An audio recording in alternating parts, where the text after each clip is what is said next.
Hello everyone, তো আশা করি সবাই খুব ভালো আছো। আমিও খুব ভালো আছি। তো আবার একটা নতুন ভিডিও নিয়ে চলে এসেছি তোমাদের সামনে। তো আজকের ভিডিওটা হবে, তোমরা তো দেখতেই পেলে দুটো সুন্দর সুন্দর ব্রাইডকে সাজিয়েছি।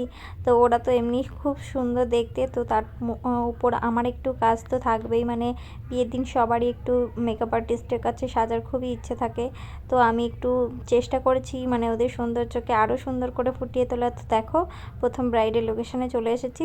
তো প্রথম ব্রাইডের বাড়ি ছিল আমাদের বাড়ি থেকে খুবই কাছে, তো সেই জন্য দিদিকে আগে টাইম দিয়েছি। মানে সেদিন ছিল 4:30 লগ্ন, তো 4:30-র মধ্যে দুটো ব্রাইডকেই বসাতে হবে, এই জন্য খুব তাড়াহুড়ো ছিল। তো দিদিকে প্রথমে আমি বলেছি যে দিদি তুমি একটায় বসো, কারণ কাছে কাছে ছিল দুটো ব্রাইড, অতটা চাপ নিইনি। কিন্তু তারপর ভাবলাম যে বাঙালিদের তো টাইম মানে এত রিচুয়াল থাকে, তারপর টাইম মেনটেন করা একটু প্রবলেম হয়ে যায়, সেই জন্য চলে গেছিলাম 1 ঘন্টা আগে। তো তারপরে আমরা এত তাড়াহুড়ো করেছি না, মাঝখানে ক্লিপ নিতে পেরেছি না, মানে কোনো বিফোর আফটারে কোনো ভিডিও লুক নিতে পারিনি। তো আফটারে একটা ছোট্ট করে ক্লিপ নিতে পেরেছিলাম, কারণ আমাদের দ্বিতীয় যে ব্রাইডটা ছিল তারা অতটা তাড়াহুড়ো করেনি। পরে লাস্টে আমরা যখন এই ব্রাইড হয়ে গেছে প্রায়, তখন আমরা বেরোবো, তখন আমাদের ফোন এসছে যে তাড়াতাড়ি বেরোতে হবে। সেটা তো আমরা বুঝতেই পারছি যে আমাদের লেট হয়েছে ব্রাইডের কাছে পৌঁছতে, কারণ আমাদের ফোন করার আগে আমাদের উচিত যে তার কাছে পৌঁছানো, কারণ তারও এটা স্পেশাল দিন, তাকেও সুন্দর করে সাজানোটা আমাদের কর্তব্য।